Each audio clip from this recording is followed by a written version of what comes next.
Assalamualaikum warahmatullahi wabarakatuh. Di sini saya akan menyampaikan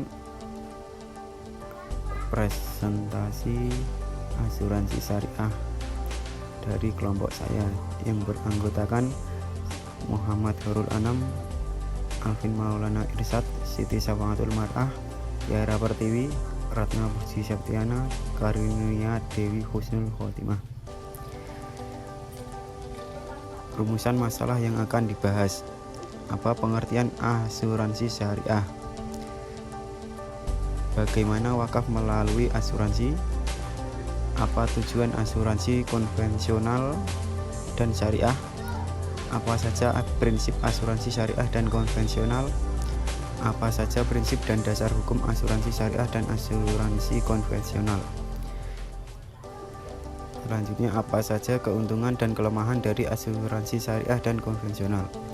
Yang terakhir, apa saja sistem kerja asuransi syariah dan asuransi konvensional? 1. Asuransi syariah.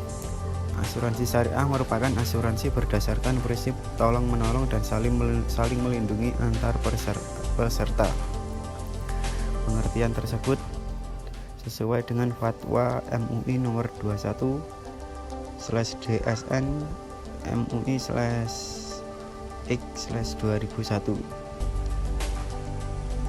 yaitu asuransi syariah dalam arti takmin, takaful atau tadamun adalah usaha saling melindungi dan tolong-menolong di antara sejumlah orang atau pihak melalui investasi dalam bentuk aset dan atau tabaruk yang memberikan pola pengembalian untuk menghadapi resiko tertentu melalui akad perikatan yang sesuai dengan syariat Islam.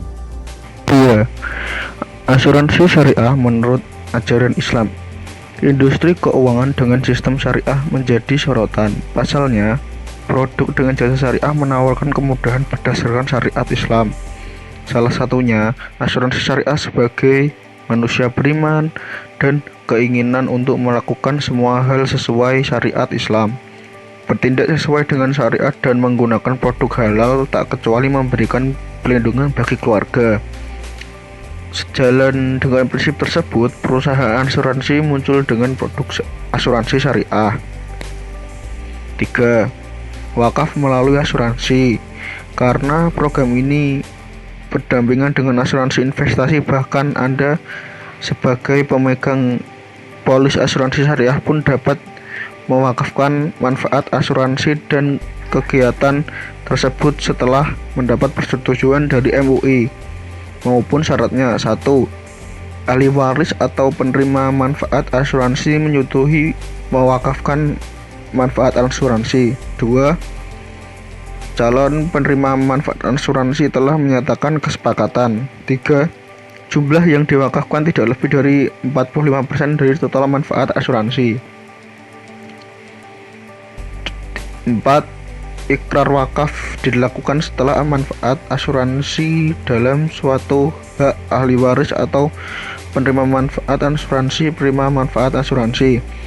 Bagi pemegang polis unit link yang bersifat investasi dapat diwakafkan sebagai investasi maupun jumlah paling banyak sepertiga dari total harian warisan, kecuali terdapat kesepakatan dari semua ahli waris. Meski demikian, harta benda dan wakaf, hanya tak bangunan atau tanah, uang, logam mulia, bahkan suatu berharga pun dapat diwakafkan, karena pada dasarnya harta benda wakaf dapat bermanfaat bagi orang yang mewakafkan ketika meninggal dunia dan bermanfaat jangka panjang. Dengan kata lain, program wakaf memberikan banyak manfaat, baik manfaat untuk diri sendiri, keluarga, maupun kemasyarakatan umat. Selanjutnya yaitu konvensional dan syariah. Tujuan utama dari perusahaan asuransi konvensional adalah murni bisnis. Seperti kebanyakan bisnis lain, tujuan tersebut adalah untuk mendapatkan profit yang besar. Hal ini terlihat dari dana yang diperoleh dari premi nasabah. Semuanya menjadi milik perusahaan. Asuransi syariah tujuan utamanya bukanlah untuk mendapatkan laba yang besar, melainkan tujuan utama dari asuransi syariah adalah untuk mencari keuntungan, untuk meningkatkan kesejahteraan dan perjuangan umat. Hal ini terlihat dari visi dan misi yang diemban oleh asuransi syariah, yaitu misi akidah, misi ibadah, misi istighodi, dan misi keumatan. Perbedaan tujuan antara asuransi konvensional dan asuransi syariah akan berpengaruh kepada pelaksanaan usaha asuransi tersebut. Transaksi yang sama antara kedua asuransi tersebut bisa berbeda cara pengakuannya.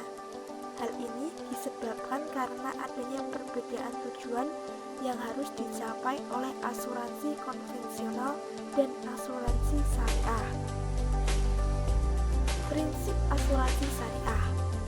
Prinsip yang dijadikan pegangan dalam akuntansi Islami adalah prinsip pertanggungjawaban atau akuntabilitas, keadilan, transparan, dan kejujuran atau amanah. Apabila penerapan akuntansi tidak dilandasi kejujuran dan transparansi, maka akan terjadi rekayasa dan kecurangan. Hal ini akan bertentangan dengan prinsip akuntansi Islami. Menurut PSAK 108 tentang akuntansi transaksi asuransi syariah part 8, prinsip dasar dalam asuransi syariah adalah saling tolong-menolong atau ta'awun dan saling menanggung atau takaful antara sesama peserta asuransi. Prinsip-prinsip asuransi syariah adalah sebagai berikut. 1. Prinsip berserah diri dan ikhtiar. 2. Prinsip tolong-menolong. 3. Prinsip saling bertanggung jawab. 4. Prinsip saling melindungi dari berbagai kesusahan. 5. Prinsip itikat baik. 6. Prinsip kepentingan terasuransikan. 7. Prinsip penyebab jaminan. 8. Prinsip ganti rugi. 9. Prinsip subrogasi. Dan 10. Prinsip kontribusi. Baik, saya Tiara Pertiwi akan melanjutkan materi yang sudah disampaikan tadi, yaitu selanjutnya poin ke-6, keuntungan-keuntungan dari asuransi syariah. Yaitu yang pertama, keuntungannya syariah memiliki konsep tolong-menolong. Yang kedua, memakai konsep risk transfer bukan risk sharing, dan ini lebih adil dan lebih menguntungkan. Yang ketiga, tidak mengenal istilah dana hangus karena konsepnya adalah titipan atau disebut wadiah. Yang keempat yaitu lebih transparan. Mengapa? Ya karena di asuransi umum syariah ini menggunakan konsep pembagian yang jelas. Pada awalnya, misalnya porsi untuk pengelola berapa, sedangkan porsi untuk risiko dibagi pemegang polis berapa. Kita ambil contoh presentasi untuk terbaru 70%, sedangkan untuk ujrah 30%. Hal ini yang membedakan dengan di konvensional, di mana 100% perusahaan yang memiliki dengan alokasi kebijakan sesuai perusahaan masing-masing, walaupun tujuannya sama agar masyarakat terjamin dan terlindungi. Yang kelima yaitu keuntungannya tidak ada riba atau larangan lainnya. Dan yang keenam, diawasi dengan Dewan Pengawas Syariah untuk menjamin transaksi sesuai prinsip syariah.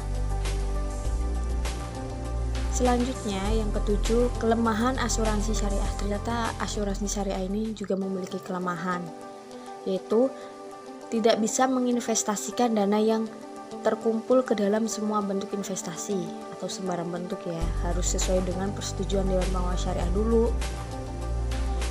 Agaknya kurang bisa membuat keluasan perusahaan dalam mencari keuntungan, yang mana ini mengakibatkan keuntungan asuransi akan terbatas hanya pada sebagian bidang saja, dan tentunya keuntungan pun kurang maksimal. Masih banyak masyarakat yang melirik kepada asuransi konvensional daripada asuransi syariah. Yang terakhir, asuransi syariah di Indonesia baru muncul setelah asuransi konvensional, yang mana ini menjadi fenomena tersendiri dari pandangan masyarakat bahwa asuransi syariah ini hanya plagiatan dari asuransi konvensional. Slide selanjutnya yaitu ada dasar hukum asuransi syariah. Kalau dilihat dari segi hukum itu positif. Hingga saat ini, asuransi syariah masih mendasarkan legalitasnya pada UU nomor 2 tahun 1992 yaitu tentang perasuransian. Nah, dalam kitab UU Hukum Dagang pasal 246 itu berbunyi, asuransi adalah perjanjian di mana seorang penanggung mengikatkan diri kepada seorang yang tertanggung dengan menerima suatu premi untuk memberikan penggantian kepadanya karena suatu kerugian, kerusakan, dan lain-lain yang akan dideritanya karena suatu kejadian tertentu. Nah, ada juga pedoman untuk menjalankan usaha asuransi syariah yang terdapat di DSN MUI nomor 21 tahun 2001, tetapi tidak memiliki kekuatan hukum dalam hukum nasional.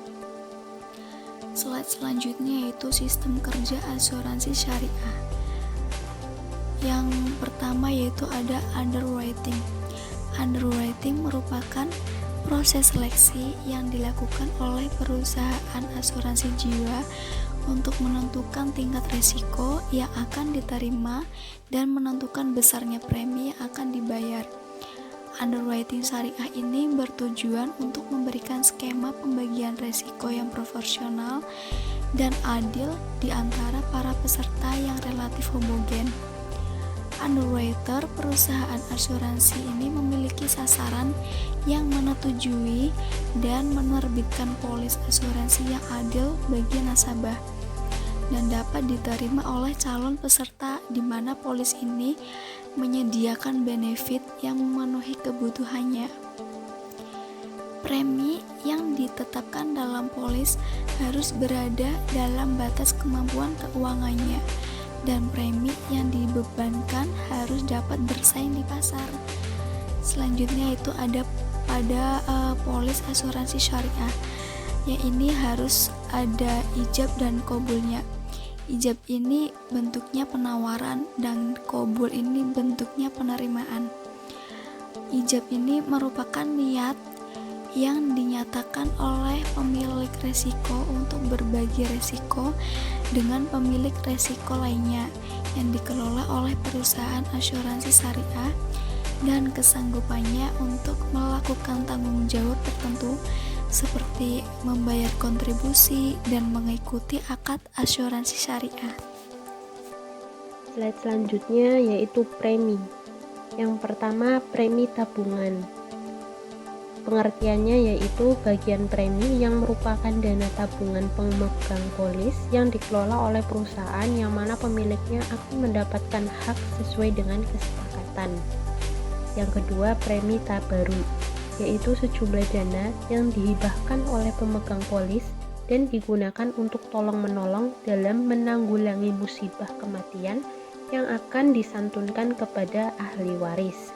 Kemudian yang ketiga, premi biaya, yaitu sejumlah dana yang dibayarkan oleh peserta kepada perusahaan yang digunakan untuk membiayai operasional perusahaan. Adapun kesimpulan yang dapat ditarik dari presentasi daring kelompok kami yaitu prinsip syariah pada dasarnya mencakup seluruh aktivitas kaum muslim yang terkait perilaku halal dan haram serta baik atau buruk. Dalam konteks asuransi, maka produk yang satu ini dinilai sesuai dengan prinsip-prinsip tersebut, artinya dikategorikan halal.